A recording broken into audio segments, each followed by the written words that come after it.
Universitetlərdə təhsil alan tələbələrin gündəlik qayğılarından biri də yemək xərcləridir. Amma bufetlərdəki qiymətlər əksər vaxt onların cibinə uyğun olmur. Bir çox universitetdə adi çay, kofe və sendviç qiymətləri şəhərdəki restoranlarla eyni səviyyədədir.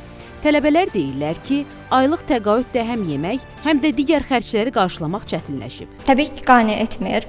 Çünki universitetlərdəki qiymətlər həqiqətən çox bahadır, absurd dərəcədə qiymətləri bahalaşdırıblar. Bunun səbəbi düzdür, universitetlərdən asılı ola bilər, universitetin təmirindən hətta irəli gələ bilər.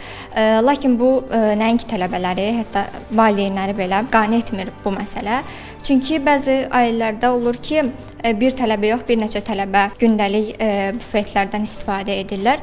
Bu isə qiymətlərin baha olmasına görə çox çətin bir vəziyyət yaradır. Çayla yanında hər hansısa bir şirniyyat alsaq, gündəlik minimum 5 manat çıxır. Tələbələr həmçinin bildirirlər ki, yeməklərin keyfiyyəti də qane edici deyil. Minimum günlük 5-10 manat arası xərc çıxır. Bu da məsələn universitetlərdən universitetə dəyişilə bilər. Çünki bəzən elə olur ki, yeməklərin keyfiyyəti məsələn aşağı olur, bəzən elə olur ki, ya baha, ya ucuz. Daha çox keyfiyyətli qidalanmaya üstünlük veririksə, onda biraz çox çıxa bilər xərcimiz. Təhsil məsələləri üzrə ekspert Səbuhi Abdullayevin sözlərinə görə, ali təhsil müəssisələrindəki bufetlərdə təklif olunan məhsulların həm çeşidləri, həm də qiymətləri tələbələr üçün uyğun deyil.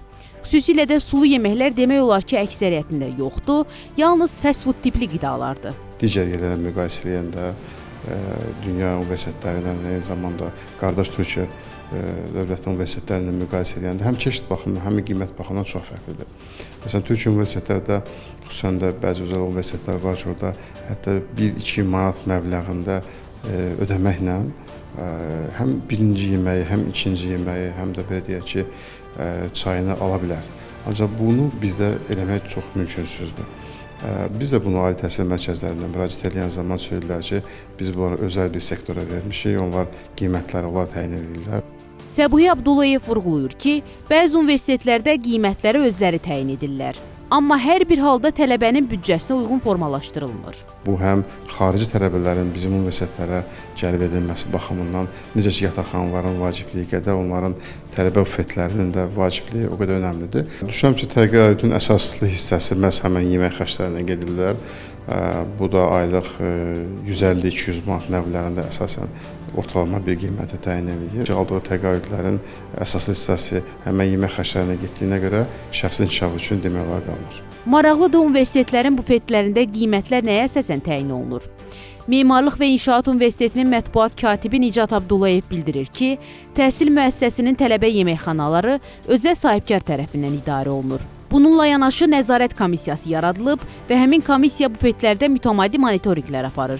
Universitetin yeməkxanasında təklif olunan yeməkləri, içəcəkləri və qəlyanaltıları qiymətlərini bazar qiymətləri ilə, eləcə də digər universitetlərin bufetlərindəki qiymətlərlə müqayisə edib idarəedici sahibkara təklif və iradlarını bildirirlər.